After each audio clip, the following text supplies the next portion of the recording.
Formula ఈ race కేసులో HMDA మాజీ chief engineer BLN Reddy ACB విచారణ ముగిసింది. 6.5 గంటల పాటు ఏసీబీ అధికారులు బిఎల్ఎన్ రెడ్డిని ప్రశ్నించారు.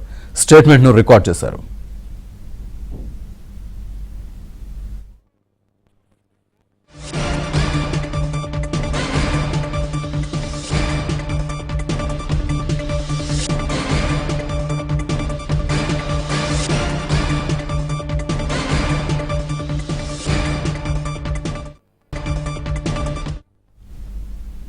విచారణలో బిఎల్ఎన్ రెడ్డి కీలక విషయాలను ప్రస్తావించినట్టు తెలుస్తోంది. అరవింద్ కుమార్ ఆదేశాలతోనే నగదు రిలీజ్ చేశానని, ఇందులో తనకు సొంత ప్రయోజనం ఏమీ ఉండదని తెలిసినా చేశామని చెప్పినట్లు సమాచారం. ఓవైపు మంత్రి, మరోవైపు ఉన్నతాధికారుల ఒత్తిడితోనే ప్రొసీడింగ్స్ చేశామని బిఎల్ఎన్ రెడ్డి ఏసీబీ అధికారుల విచారణలో చెప్పినట్టు తెలుస్తోంది. బిఎల్ఎన్ రెడ్డి ఏసీబీ విచారణ ముగిసింది. పూర్తి డీటెయిల్స్ మా కరెస్పాండెంట్ ప్రవీణ్ అందిస్తారు. ప్రవీణ్,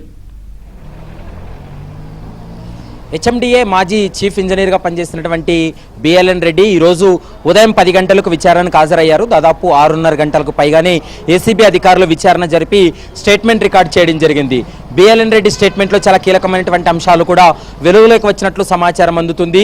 ఎందుకంటే ఈ వ్యవహారంలో ఐఏఎస్ అరవింద్ కుమార్ ఆదేశాలతోటే నగదును బదిలీ చేశామనేటువంటి అంశాన్ని బిఎల్ఎన్ రెడ్డి కూడా చెప్పడం జరిగింది. మరోవైపు ఉన్నతాధికారుల ఆదేశాలతోటే ప్రొసీడింగ్స్ అన్ని కూడా పూర్తి చేశాను, అందులో భాగంగానే ఎఫ్ఈఓ కంపెనీకు దాదాపు 55 కోట్లు, అంటే ఇప్పటికే పెనాల్టీ కింద 8 కోట్ల రూపాయలు కలిపి దాదాపు 55 కోట్ల వరకు కూడా నగదును బదిలీ చేశామనేటువంటి అంశాన్ని బిఎల్ఎన్ రెడ్డి ఏసీబీకి ఇచ్చినటువంటి స్టేట్మెంట్లో ఉంది.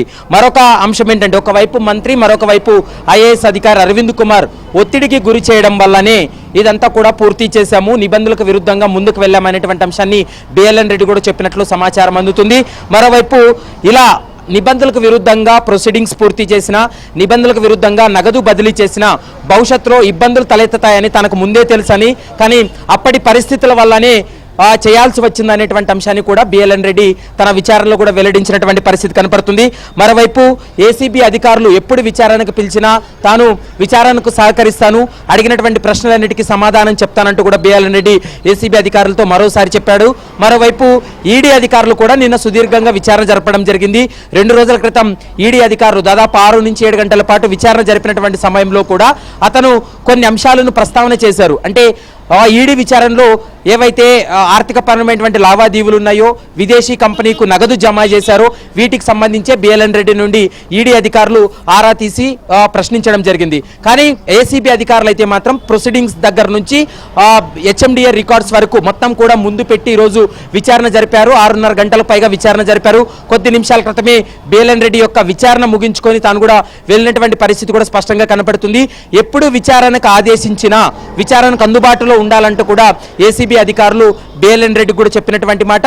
కాబట్టి మరోసారి బిఎల్ఎన్ రెడ్డిని కూడా విచారణ జరిపి స్టేట్మెంట్ రికార్డ్ చేసేటువంటి అవకాశాలు ఎక్కువగా కనపడుతున్నాయి.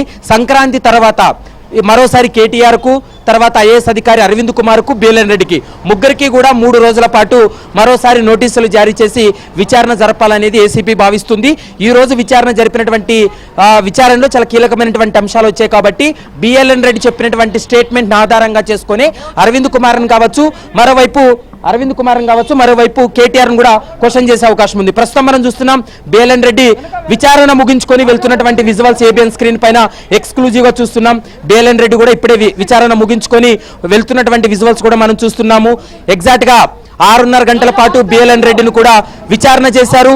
6.5 గంటల పాటు విచారణ చేసి అతను స్టేట్మెంట్ రికార్డ్ చేసిన తర్వాత ఏసీబీ అధికారులు కూడా పంపించినటువంటి పరిస్థితి కనపడుతుంది. ప్రస్తుతం అయితే మాత్రం ఎప్పుడు విచారణకు ఆదేశించినా విచారణకు సహకరించాలి, విచారణకు రావాలి, అందుబాటులో ఉండాలంటూ కూడా ఇప్పటికే ఏసీబీ అధికారులు బిఎల్ఎన్ రెడ్డికి చూపించడం జరిగింది. కాబట్టి ఈ సంక్రాంతి తర్వాత మరోసారి ఈ కేసులో నిందితులుగా ఉన్నటువంటి ముగ్గురికి కూడా మరోసారి నోటీసులు జారీ చేసి విచారణ జరిపేటువంటి అవకాశం అయితే కనపడుతుంది. Srinivas, right, thank you very much Praveen.